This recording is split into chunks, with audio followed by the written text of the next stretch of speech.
भोपालपुर नाम का एक छोटा सा गांव था जहां लोग खेती बाड़ी करके अपना अच्छा जीवन गुजारते थे। ये गांव अपने तिल के खेतों के लिए जाना जाता था। यहाँ के लोग हमेशा तिल की खेती ज्यादा किया करते थे। हर साल उनकी फसल अच्छी होती और वे अपने घर को अच्छे से चला पाते। उसी गांव में किशोर अपनी पत्नी साक्षी के साथ रहता था। कहने को तो उसकी एक छोटी सी झोपड़ी और उसके सामने एक छोटा सा खेत था, लेकिन उसकी फसल बहुत अच्छी और ज्यादा हो गई थी। इस बार की फसल भी शानदार दिख रही है। इसको बेचकर हम कम से कम 6 महीने अच्छे से रह सकते हैं।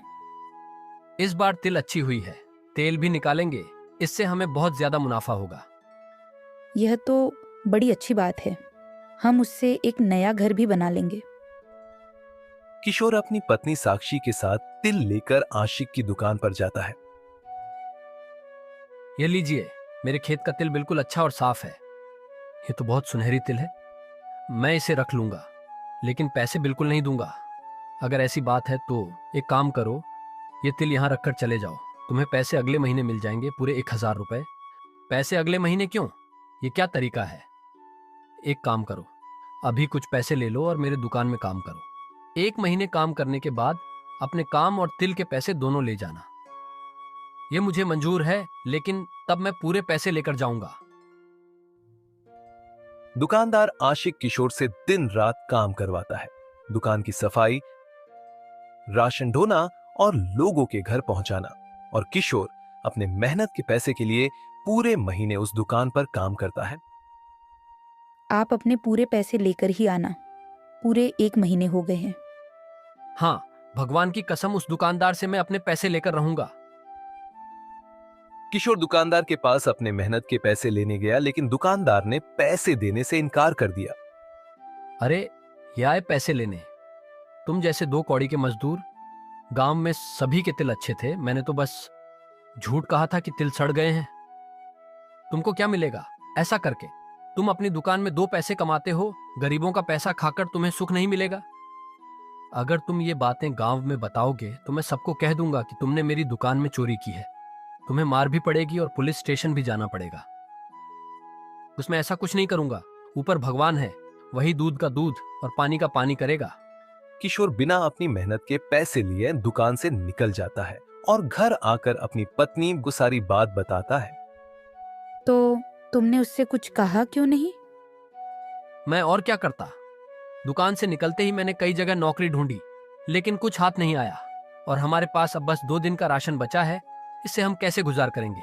मुझे तुम कुछ खाना बना कर दो। मैं शहर जाऊंगा, वहां कुछ उपाय ढूंढने की कोशिश करूंगा। तब तक के लिए तुम अपने मायके चली जाओ। किशोर अपने घर से कुछ पैसे और खाना लेकर शहर के रास्ते पर निकल पड़ा। शाम हो चुकी थी। पूरे जंगल में शांति है। मुझे बहुत घबराहट हो रही है। सुबह तक शहर पहुंचकर नौकरी भी ढूंढनी है, वरना मुसीबत आ सकती है।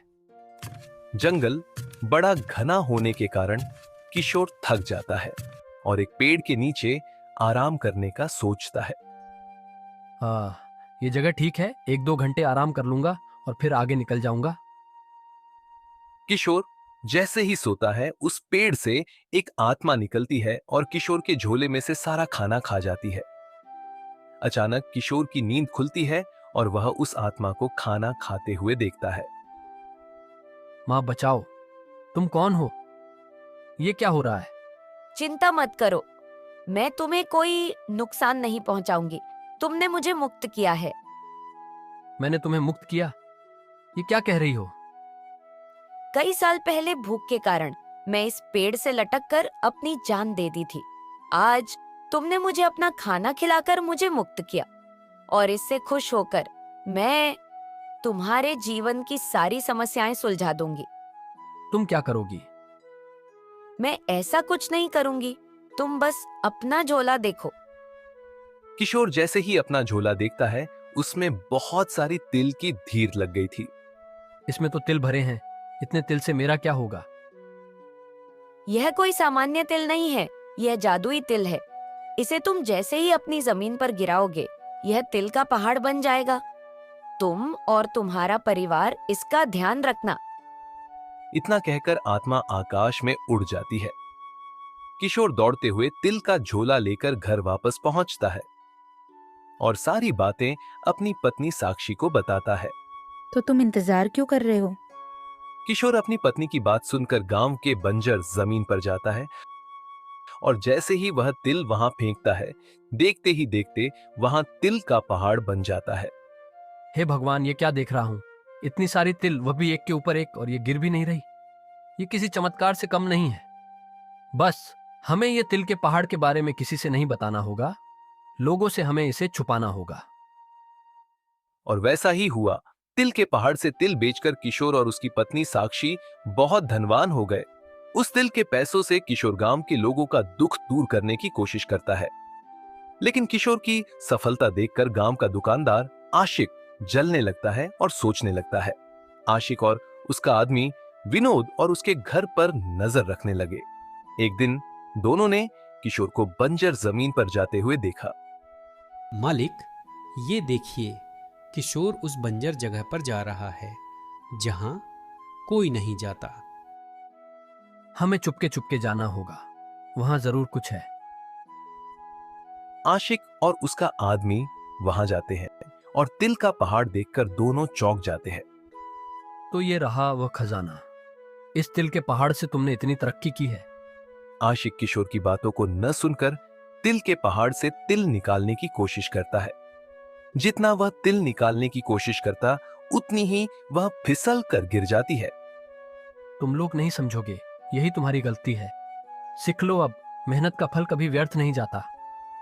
किशोर के इतना कहते ही तिल का पहाड़ दुकानदार आशिक और उसके आदमी पर गिर जाता है और तिल के नीचे दबने की वजह से दोनों का दम घुटने लगता है।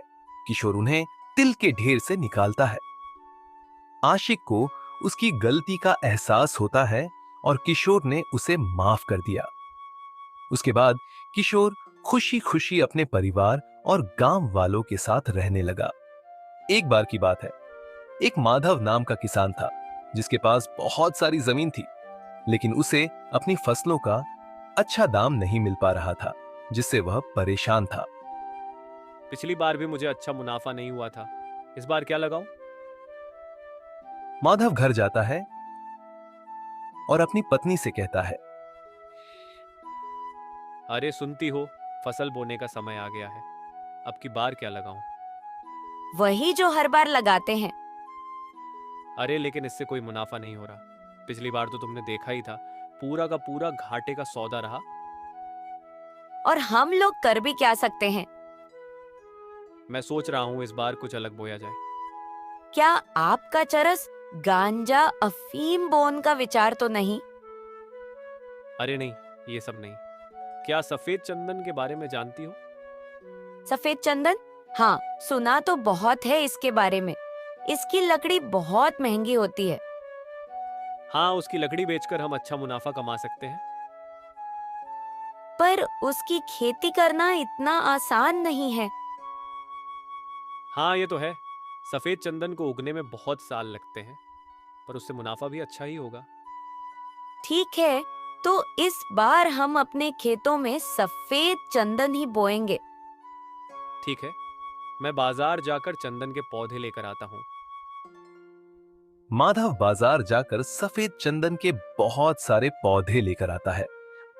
माधव और उसकी पत्नी रमा दोनों मिलकर खेतों में पौधे लगाते हैं। लो जी, पौधे तो लगा दिए, अब हमें इनकी देखभाल भी अच्छे से करनी होगी। हाँ, तभी तो अच्छी लकड़ी तैयार होगी। हम हमेशा इनकी सिंचाई करेंगे और समय समय पर इन्हें खाद भी देंगे।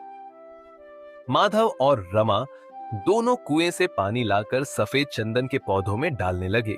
अब ये दोनों इन पौधों की अच्छी तरह से देखभाल करने लगे। पौधे धीरे धीरे बड़े हो रहे थे। अब इन्हें ज्यादा भोजन की आवश्यकता है। ठीक है, मैं बाजार से खाद ले आता हूँ, तुम भी साथ चलो। इतनी खाद मैं अकेले नहीं ला पाऊंगा। माधव और रमा दोनों बाजार जाते हैं और बाजार से 2 बड़ी बोरी खाद लेकर आते हैं।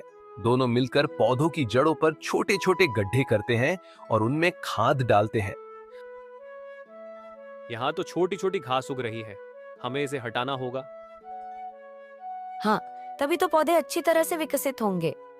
माधव की पत्नी फावड़े की मदद से पौधों के आसपास की घास को हटा देती है। माधव कुएं से पानी लाकर पौधों की सिंचाई करने लगता है। धीरे धीरे समय बीतने लगता है और सफेद चंदन के पौधे बढ़ने लगते हैं।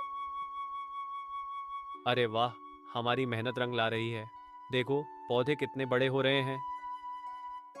हाँ, इस बार तो हमने अच्छा खासा दिमाग लगाया है। इसमें नुकसान कुछ भी नहीं है, बस थोड़ी मेहनत जरूर है। और वह तो हम दोनों मिलकर कर ही लेंगे। हाँ हाँ, वो तो हम कर ही लेंगे, आखिरकार हम किसान जो है। धीरे धीरे समय के साथ पौधे बड़े होते जा रहे थे और उन पर ढेर सारी टहनियां और पत्ते भी आने लगे। हमें अपने खेतों के चारों तरफ बाड़ कर देनी चाहिए, नहीं तो जंगली जानवर आकर पौधों की सारी पत्तियां खा लेंगे। हाँ हाँ, हम जल्दी से काम शुरू कर देते हैं, नहीं तो हमारी सारी मेहनत पर पानी फिर जाएगा। माधव और रमा चारों तरफ तार से बाड़ करने लगते हैं। दोनों कड़ी धूप में भी मेहनत कर रहे थे। तुम देखना, एक दिन हमें इस मेहनत का फल बहुत अच्छा मिलेगा। हाँ जी, जरूर। माधव और उसकी पत्नी ने अपने खेतों के चारों तरफ मजबूती से बाड़ कर दी, जिससे अब कोई भी जानवर पौधों को नुकसान नहीं पहुंचा सकता था। अब तो इंतजार सिर्फ इनके बड़े होने का है। जिस तरह से हम इनकी देखभाल कर रहे हैं, ये पौधे जल्दी ही बड़े हो जाएंगे। धीरे धीरे समय बीतता गया और पौधों के पेड़ बनने लगे। अब उनकी लकड़ी काटने लायक हो गई थी। तभी एक दिन एक राजू नाम का सपेरा माधव के खेत के पास से गुजरा। उसे चंदन की खुशबू आने लगी। अरे वाह, यहाँ तो चंदन की बहुत अच्छी खुशबू आ रही है। लगता है किसी ने चंदन के पेड़ उगाए हैं। सपेरा आसपास ढूंढने लगा। तभी उसे बाढ़ के पीछे खेत दिखाई दिया, जिसमें सफेद चंदन के पेड़ काटने के लिए तैयार थे। इसे देखकर सपेरा लालच में आ गया। ओहो, तो ये बात है। इन पेड़ों की लकड़ियां तो मैं बेचूंगा। सपेरा अपनी टोकरी में से एक सांप निकालता है और उसे चंदन के पेड़ों के पास छोड़ देता है। सांप को चंदन की खुशबू बहुत पसंद होती है, इसलिए वह चंदन के पेड़ से लिपट जाता है। जब भी वह किसान आएगा, सांप से डर जाएगा और डर कर भाग जाएगा। फिर मैं यह लकड़ियां बेचूंगा। तभी सपेरा देखता है कि माधव और उसकी पत्नी खेत की तरफ आ रहे हैं। सपेरा पेड़ के पीछे छिप जाता है। माधव और रमा उस पेड़ के पास आते हैं और उन्हें पेड़ पर सांप लिपटा हुआ दिखाई देता है। सांप, सांप! अरे देखो, चंदन के पेड़ पर सांप लिपटा हुआ है। सांप को इस तरह से पेड़ से लिपटा देखकर माधव भी घबरा जाता है।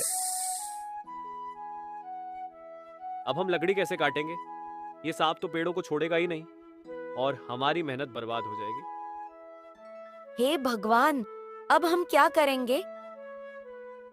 चलो अभी घर चलते हैं, बाद में देखेंगे। माधव और रमा दुखी मन से घर चले जाते हैं। इन्हें वापस लौटता देखकर सपेरा खुश हो जाता है। अरे, मेरी तरकीब तो काम कर गई। दोनों पति पत्नी डर कर भाग गए। अब मैं चंदन की लकड़ी बेचकर बहुत पैसे कमाऊंगा।